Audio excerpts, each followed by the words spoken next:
Listening to General Tommy Franks on Sunday giving his assessment of war aims in Iraq in the command center at Qatar was a little like, as Yogi Berra would say, deja vu all over again for me. Because earlier that morning I had just completed reading part of the memoir written by several of the Crusaders. Under Richard the Lionheart in the 12th century, one of the Crusaders wrote a line where I thought I was reading yesterday's headlines. He said, "The question of who will win the war has never been of great importance to me because it was beyond question. For I know that our cause is just. The great and plaguing question that stands before us now is, who will win the peace?" The problems in the Middle East, as you only too well know, have been with us for a very, very long time. There have been innumerable conflicts. There have been great initiatives. There have been the greatest minds and the vastest resources applied to solving these plaguing problems. And yet they continue on, unabated. This morning, what I'd like for us to do is back away a little bit and ask ourselves some very basic questions. Why is Islam so incredibly attractive to the world's poor, to the oppressed peoples of the world? Why is Islam the fastest growing religion in the world, already with 1.5 billion adherents worldwide? Why does this religion continue to grow? And I'd like to place our question of why in a context that I think we'll, as Americans, be able to readily pose that question with a great deal of confusion and concern. 38 of the world's most unevangelized nations, as categorized by the World Evangelization Center, are also among the world's poorest countries. 30 of those 38 are Muslim countries. According to Amnesty International, my favorite organization and yours, I'm sure, is a list of the 25 most repressive regimes in the world. Of those, 21 are Muslim countries. According to the Department of State, of the 25 poorest nations on the earth, 17 are Muslim nations. Of the 20 countries, according to the Department of State, that are centers for global terrorism, 18 are Muslim countries. The 20 nations, according to the United Nations, of the 20 nations with the worst record of repression against women, 19 of those 20 are Muslim nations.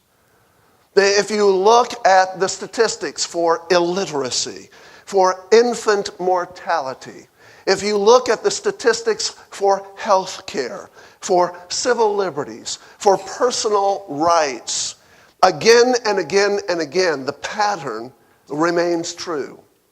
Muslim countries are among the poorest, the least free, having the least opportunities, and the least future of all of the nations on the planet. So why is Islam so incredibly popular? Why is it growing in Africa and in Asia at unprecedented rates? Why are whole tribes in Central Africa converting to Islam with every passing day. I'd like to suggest to you that there are three primary reasons why Islam is so incredibly attractive. The first reason is that it is a revolutionary faith. There is an ideological attraction to Islam in the world today that can attach itself to no other ideology. With the collapse of communism, the sole remaining opposition to Western imperialism, to capitalism, and to the United States is Islam.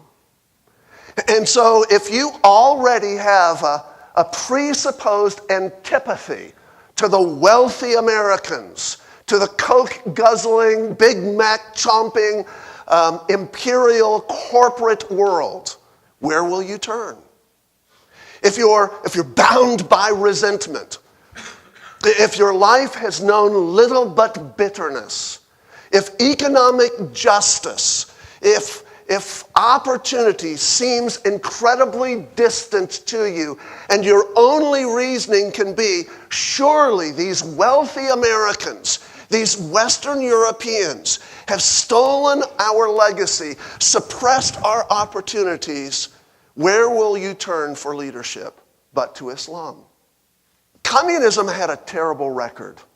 Over the course of its 70-year reign of enslaving nations, it never once was able to grow an economy, develop new technologies, provide opportunities for other peoples, develop an indigenous art or music or literature or a series of philosophical ideas that we could point to and say this was a glorious thing. But it didn't matter. Because communism was rooted in anger, antipathy, fanaticism, and ideology. Modern Islam has tapped into the vacuum that exists because of the collapse of communism. Therefore, there is a great ideological appeal in Islam. But on top of that, Islam is itself an ideology. The character of the monolithic state is at the heart of Muhammad's vision. The character of Iranian revolutionary Islam is actually rather true to the vision that we see in the Quran. As a result, for a young man who has virtually no prospects, the idea of attaching himself to a great revolutionary cause, to overthrow the great Satan, has incredible appeal. It's radical, it's fanatical, it's a cause greater than self, greater than tribe, greater than place. It can change the world. There is zeal, there is gusto. Attach that to the secrecy of the terrorist cabal. Attach that to the kinds of training regimens that young men go through in order to become a suicide bomber or a terrorist in Al-Qaeda, the secret training camps. This is boys playing cowboys and Indians. It's army in the backyard, only it's for real and it can change the world. This is G.I. Joes for the real world. And for a little boy growing up in the slums south of Cairo, or for a family that has been dispossessed from their ancient homes in the Gaza, or a little boy from a Bedouin family in the south of Jordan that has never known a home and catches glimpses of vast wealth and opulence and power beyond his imagining, that sort of revolutionary appeal is incredibly enticing. We need to understand this. We think to ourselves, in the light of the poverty and the oppression, how can this be logical that people are flocking to Islam? What are women thinking when they throw their lives, their dignity, their calling into this great cause? Well, see, that's just it.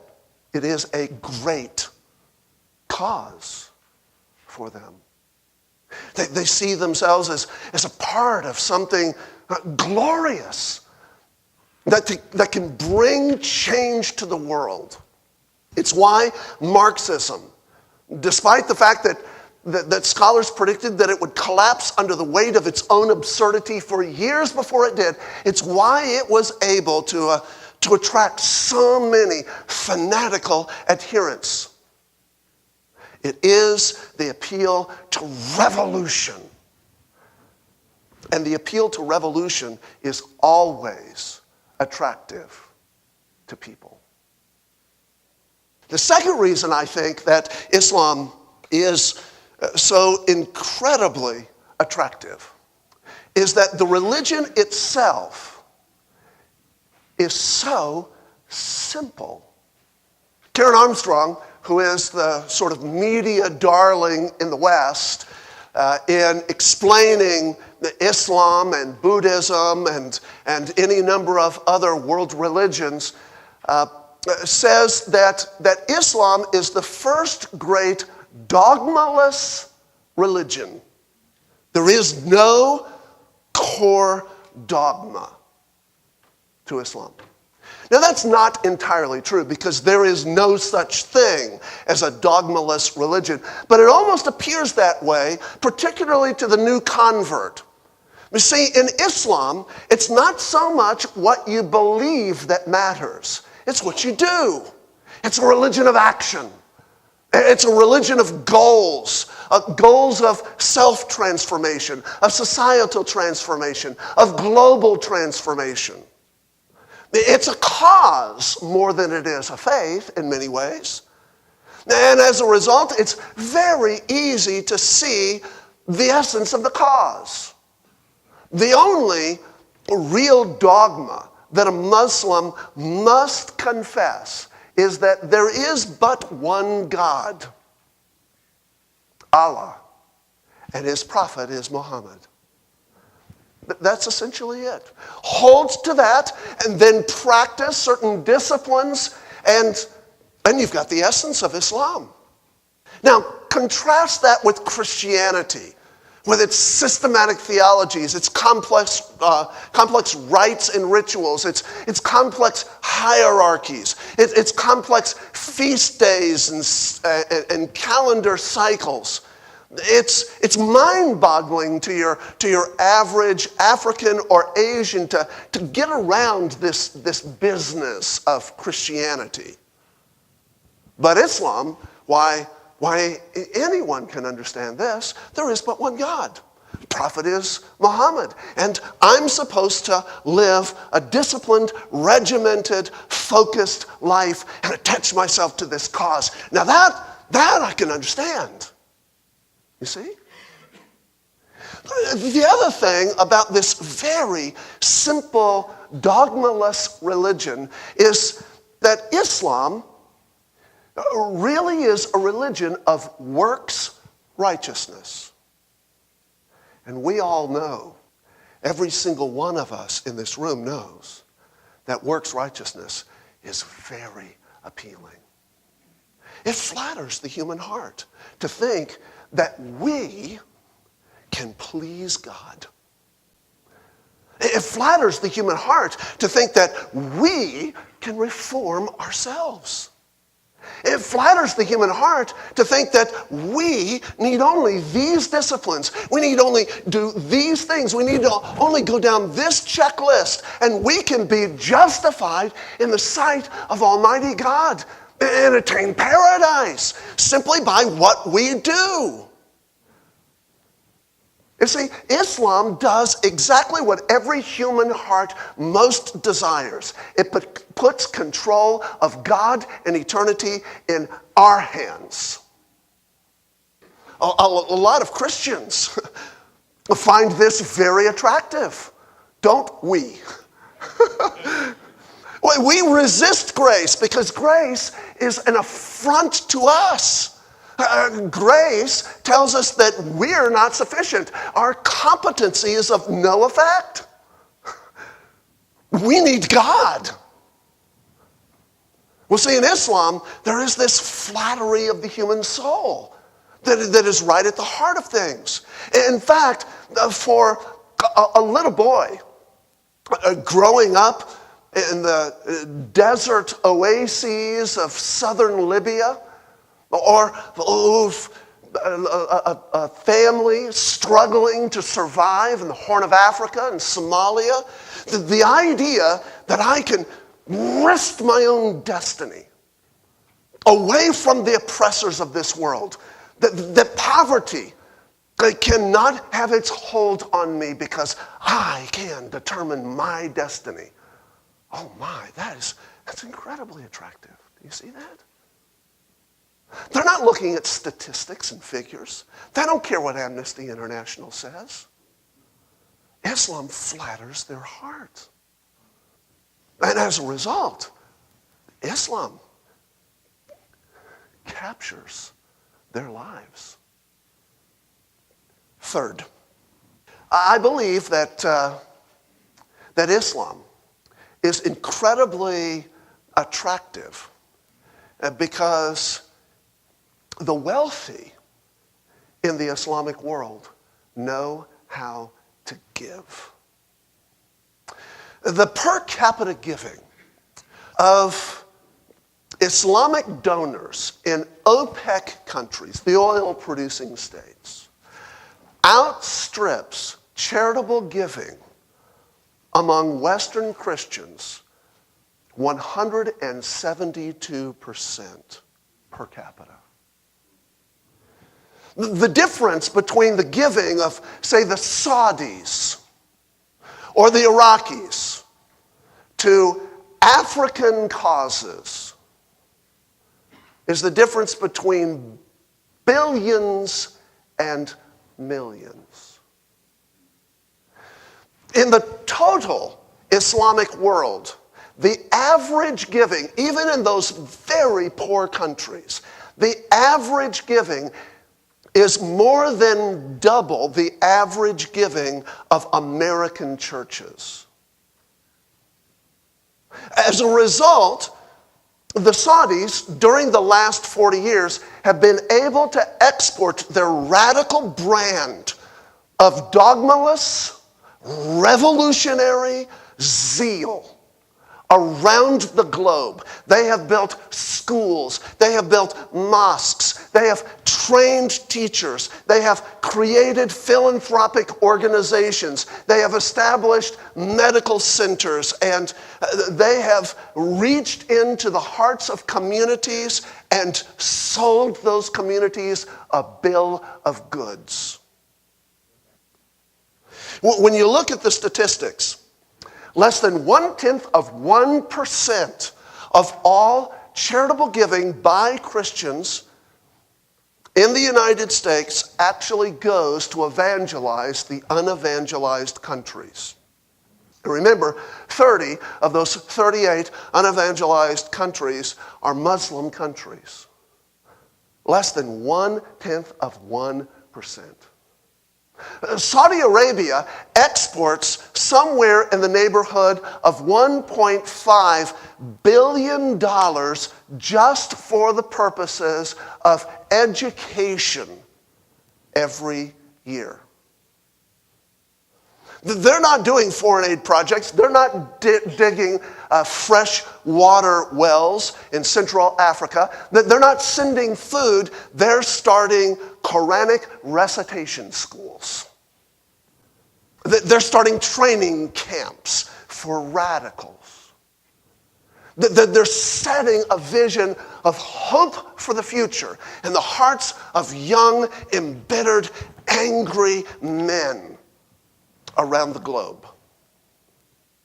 And the result is that they're building an army. Did you know that in the United Kingdom, there are more Muslims who attend the mosque than Methodists who attend church. Did you know that in England, in the 5 most industrialized cities of England, including cities like London and Manchester and Brighton, do you know that giving at the mosque outstrips giving in the churches 28-1 in England? In the city of Detroit, where there's a vast concentration of Muslims in the United States, the actual dollar figures, this isn't even per capita, the actual dollar figures are astonishing. Muslims give at the mosques in Detroit to the tune of 14-1 over the churches of Detroit. In actual dollar figures, not per capita.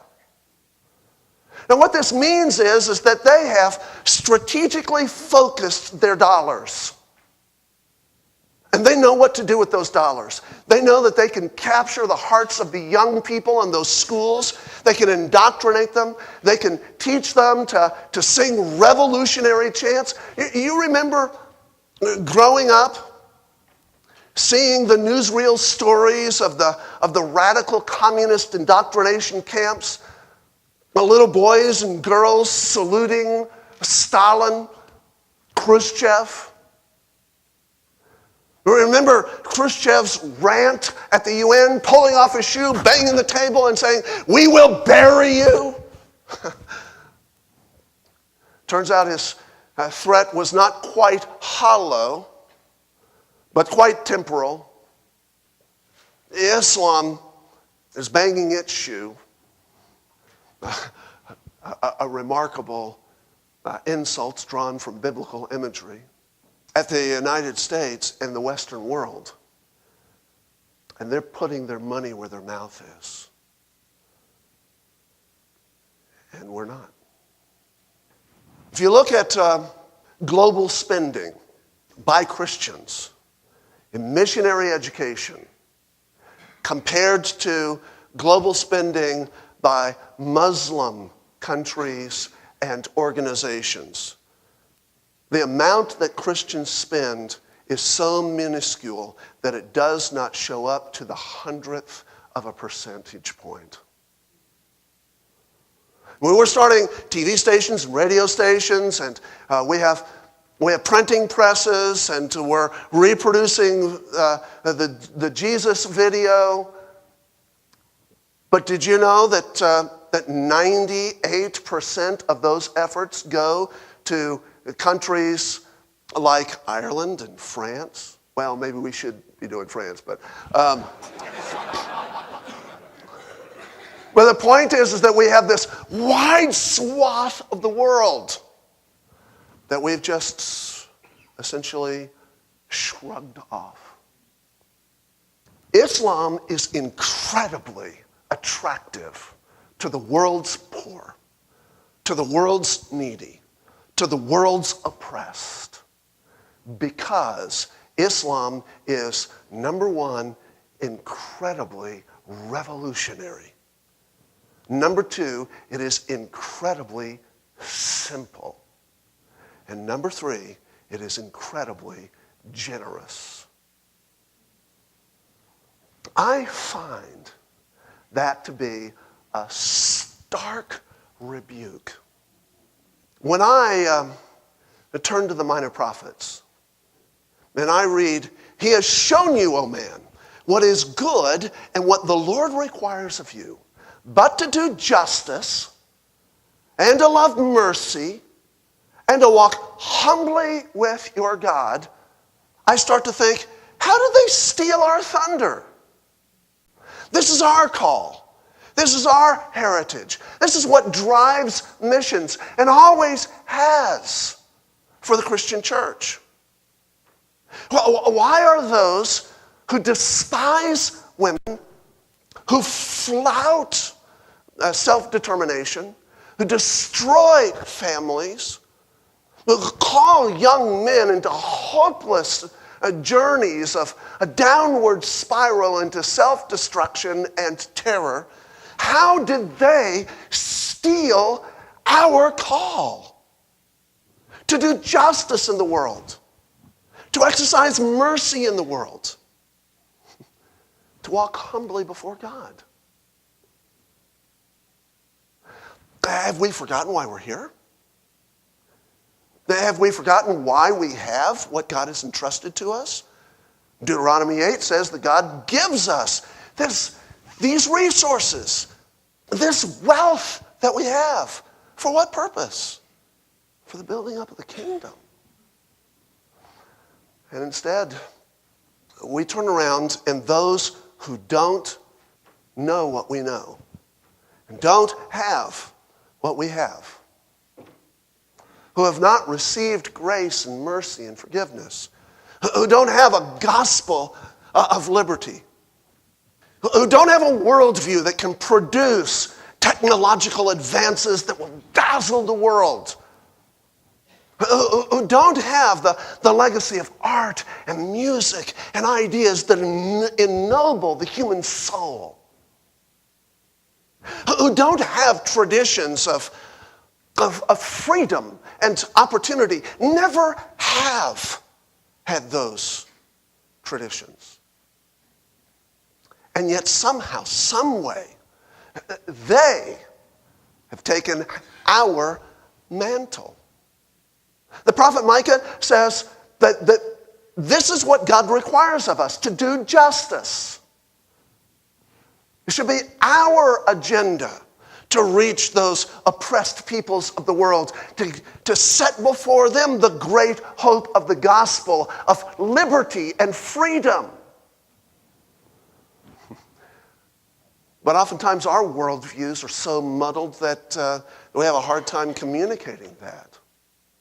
The average Christian has a very hard time communicating to people that the prosperity of the West really is the fruit of Christian ideas, of the Christian work ethic, of the incredible ennobling of the task of the craftsman who spends his entire life perfecting one thing so that generations afterwards can stand on his shoulders and go further than ever he could himself. We can't articulate that. We can't clearly articulate to a world racked by oppression that Jesus affords them the most glorious hope to rid their lands of that oppression. Because again, our worldview is truncated. So where Christ has called us to do justice in the world, we've handed the baton off to those who don't even know what justice is. And mercy. Ours is the call to be the succor, the comforters of the world. We're the ones who are called to take up the cause of the poor, the despised, the rejected, the unloved, and the unlovely. How is it that Saudi Arabian sheiks have grasped this better than we? Jesus has this amazing teaching in the heart of the synoptic gospels. It's in all three, Matthew, Mark, and Luke, where he tells his disciples that the kings of the earth lord it over the people.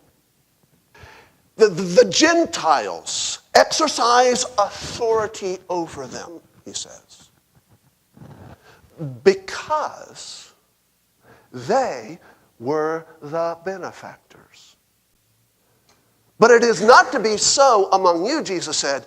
Instead, let he who is the greatest be the least. Let the master be the servant of all. The first shall be last, and the last shall be first, Jesus says. The whole point of that teaching is to provide Christians with a basic understanding of universal sociology. He's saying, look, I want you to understand how the world works. The kings of the Gentiles are able to lord it over their people because they take the pose of the benefactors. They don't really exercise anything benefactory to their people, but they take the pose of the champions of the people. Saddam, Saddam, Saddam. Our champion, our hero, Saddam loves us. It's all a pose. It's all a ruse. But that's the posture. And folks are often fooled by that. How many champions of the people have come and gone in world history? From Ho Chi Minh and Vladimir Lenin to Pol Pot and Idi Amin. They come in as the champions of the proletariat, the champions of the people, and they're able to seize authority. Jesus says, look, I don't want you to pose, I want you to really be benefactors. And then he says, if you will do this, I will give you 12 thrones to rule over the 12 tribes of Israel, and you shall sit down at my banqueting table and feast with me. He says, here's the basis of real authority in the world.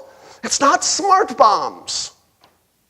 It's not a brilliant strategy cut from Stonewall Jackson's Valley campaign to skirt population centers and go straight to Baghdad. It's a great strategy. It's wonderful, but it's not going to change the world. It can win the war, but as Richard Lionheart's captain said, will it win the peace? He has shown you, O man, what is good and what the Lord requires of you, but to do justice and to love mercy and to walk humbly with thy God. What the world doesn't need right now is more American hubris. What the world does not need right now is more American hegemony. What the world needs to see right now is the church of the Lord Jesus Christ arising in the midst of the chaos, exercising grace, mercy, and repentance. Humble hearts. Investment in little boys and little girls around the globe who have no other hope. I have to tell you, the reason that I am so enthusiastic about what Servant Group is doing is that Servant Group has taken the gospel seriously. Not just in an evangelistic sense, but in that worldview sense of bringing justice to the nations, of investing in the next generation of leaders, of actually walking with humility rather than hubris, with repentance rather than with domination. And the result is that this little bitty organization is able to accomplish more than far, far larger, far better funded organizations. The strategy is right. Let's go find the kids. Let's go love these families. Let's show the world grace. Let's offer them an alternative to the trap, the self-evident trap of works righteousness. You talk to Servant Group missionaries or administrators for any length of time, and you quickly get the sense that they know they're in way over their heads. That's a good thing, according to the gospel.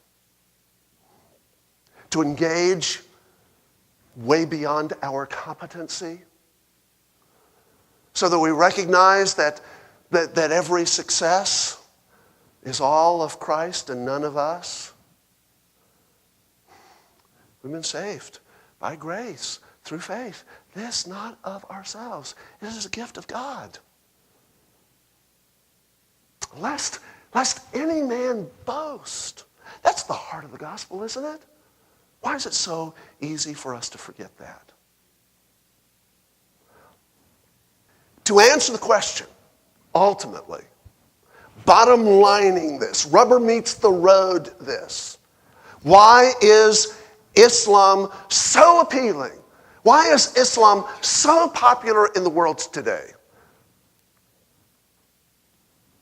I've offered 3 reasons.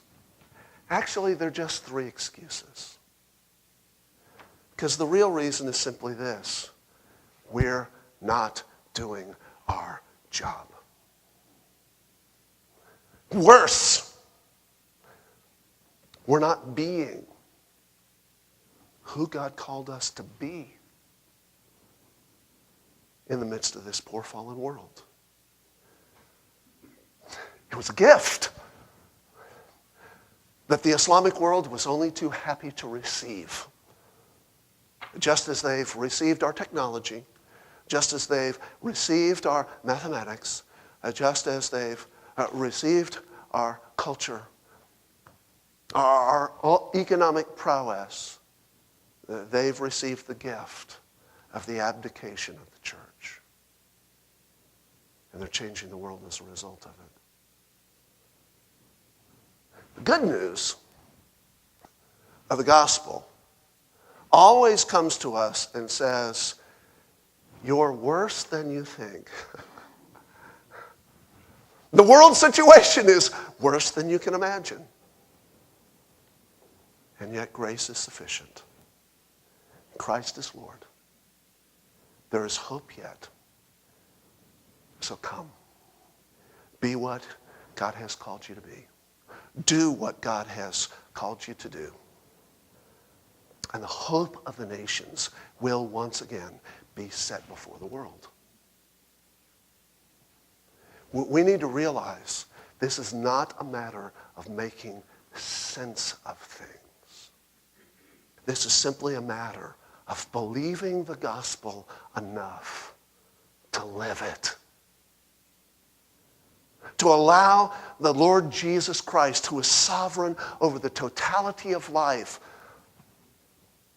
to actually have our relationships, our money, our focus, our hearts. Why is Islam so appealing? It's very simple. They're operating in a vacuum. I believe it's time for that vacuum to be filled with the expulsive power of the new affection of the good news of Jesus Christ. All right, real quickly before we run entirely out of time, how much time do we have left?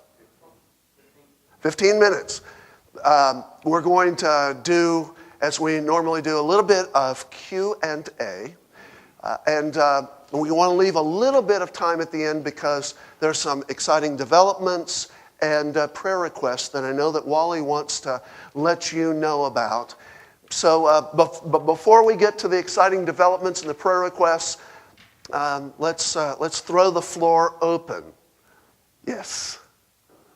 Okay, the question is, what opportunities might the churches here in Nashville actually have in the days ahead? First of all, I don't think any of us entirely can grasp how enormous the opportunity may be to make an impact in a corner of the world where Christianity has rarely ever made an impact throughout our long history.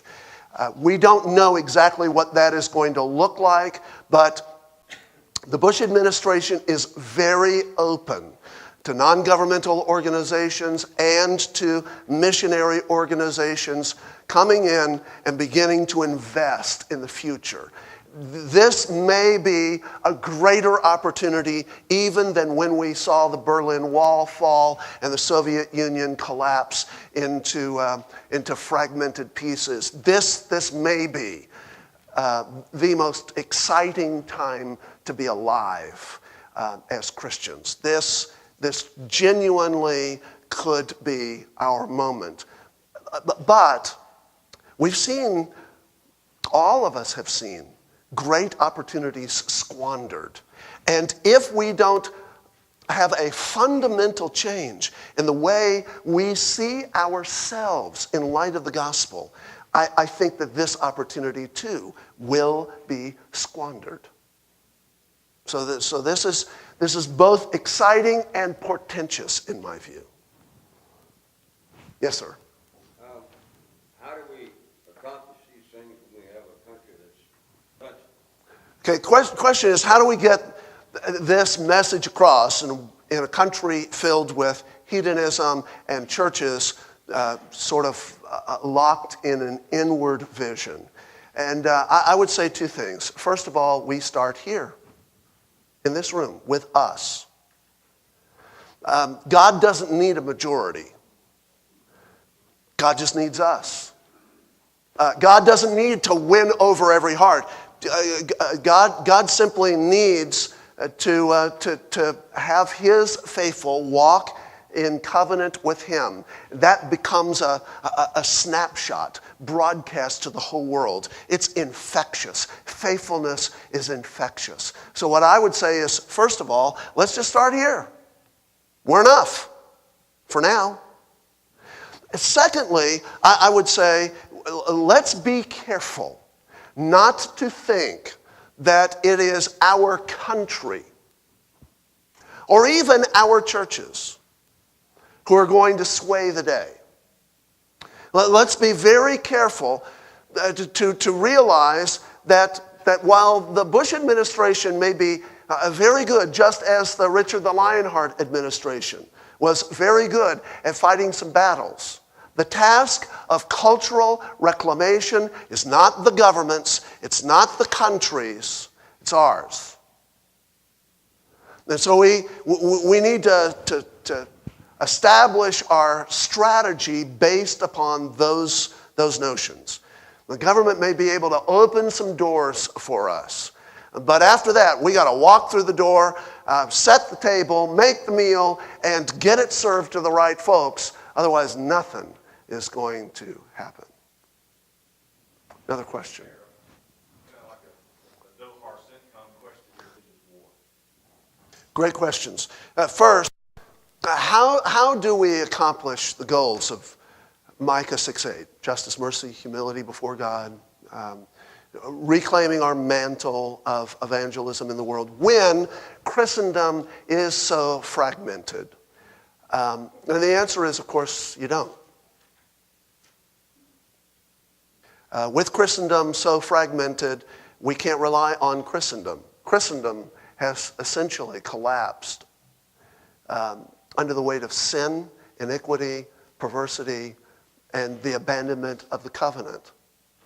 That is not a hopeless situation. Read the last few chapters of Leviticus or Numbers, and you quickly see that God takes an unfaithful people and he can renew them.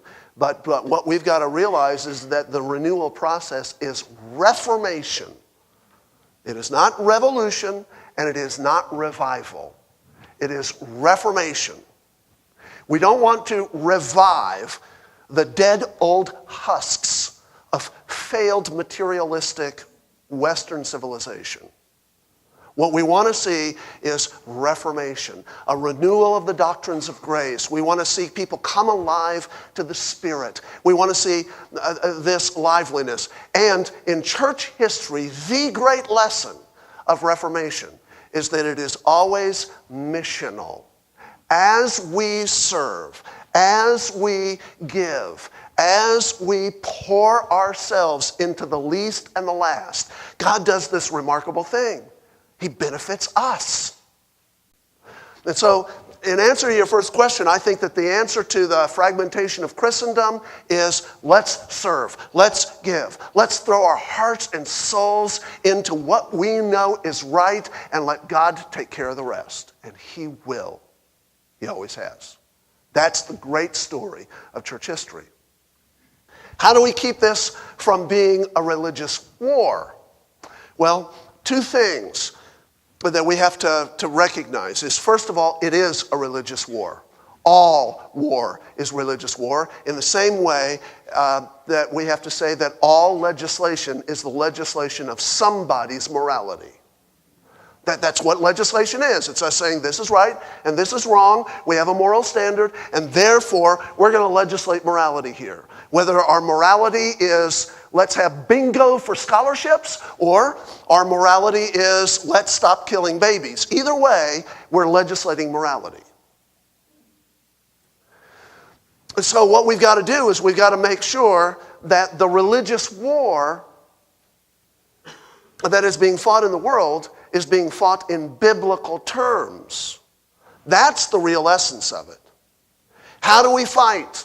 The weapons of our warfare, the Apostle Paul tells us, are different from the weapons of the world.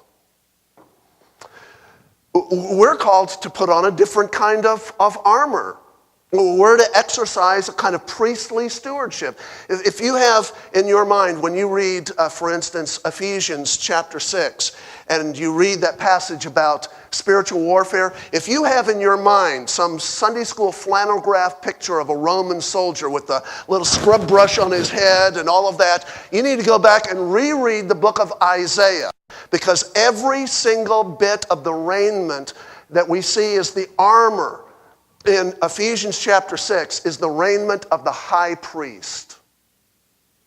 We're to exercise priestly warfare in the world. We're to take up the mantle of ministry in the world. We're to walk in the power of the Spirit.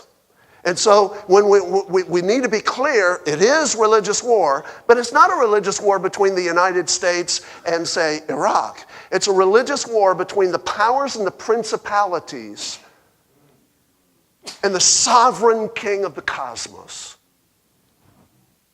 And the fact is that the sovereign king of the cosmos made a mockery of the powers and the principalities, nailing that mockery to the cross. Now we've got to be very, very clear about this. This is not about democracy. This is about the gospel. Women in the Middle East are not going to be raised out of their chain of being stationed somewhere between pigs and dogs by some constitutional amendment. They will be given dignity and honor. They will become the honored mothers of their nation when they're set free. Yes. The question is, how effective is it to point to Islam as the great Satan? Well, first of all, slogans are rarely particularly effective. They are emotional venting for the most part. You ever drive down the freeway and just happen to notice that the guy right next to you on the freeway with their windows rolled up, everybody's windows are rolled up, everybody's air conditioners are on, and everybody's listening to Phil Valentine, and the guy next to you is screaming at the top of his lungs at the truck driver that almost cut him off. And he's over there going... Nobody can hear him, nobody can see him. You just kind of look over there, you see this scene playing before your eyes. That's kind of like sloganeering. It doesn't affect much, it's just venting. Maybe he feels better afterwards. He's got a few endorphins flowing now, and he's got 2 cups of coffee in him, and he's ready for his day. But that's about all sloganeering ever does. The Bible calls us to move beyond mere knowledge to understanding and to wisdom. The Hebrew word for wisdom is a word that literally means skillful fingers. Wisdom is putting to effect what we know. And here's what we know about Islam. It's a false religion. It is idolatry.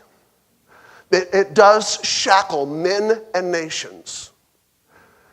Those who are caught in that idolatry, just as those who are caught in the idolatries of American opulence, need to be set free. We need to be as clear about that as we can. But part of the problem is that we love to vent emotionally. We love to say, Oh, look at the sin of the homosexual, but we don't want to talk about the sin of the adulterer. In the scriptures, there is not weighted differentiation between the two. But in our emotional venting, there is much weighted differentiation between the two. That's because we have bad worldviews.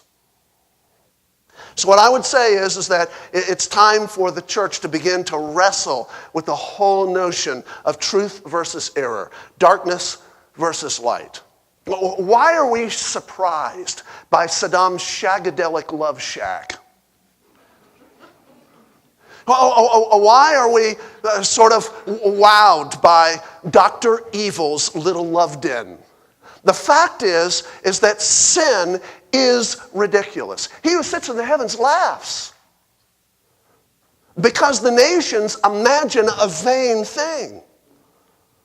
All sin is ridiculous. All sin is cheap and tawdry. It is only truth that is rich and true and full and magnificent.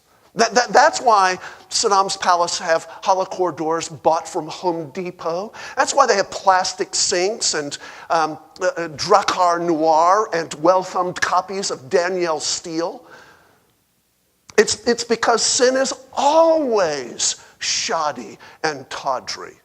We don't teach that to our people very well, and so they're caught by surprise at the world as it is. I think that was probably more than you were asking. Thank you.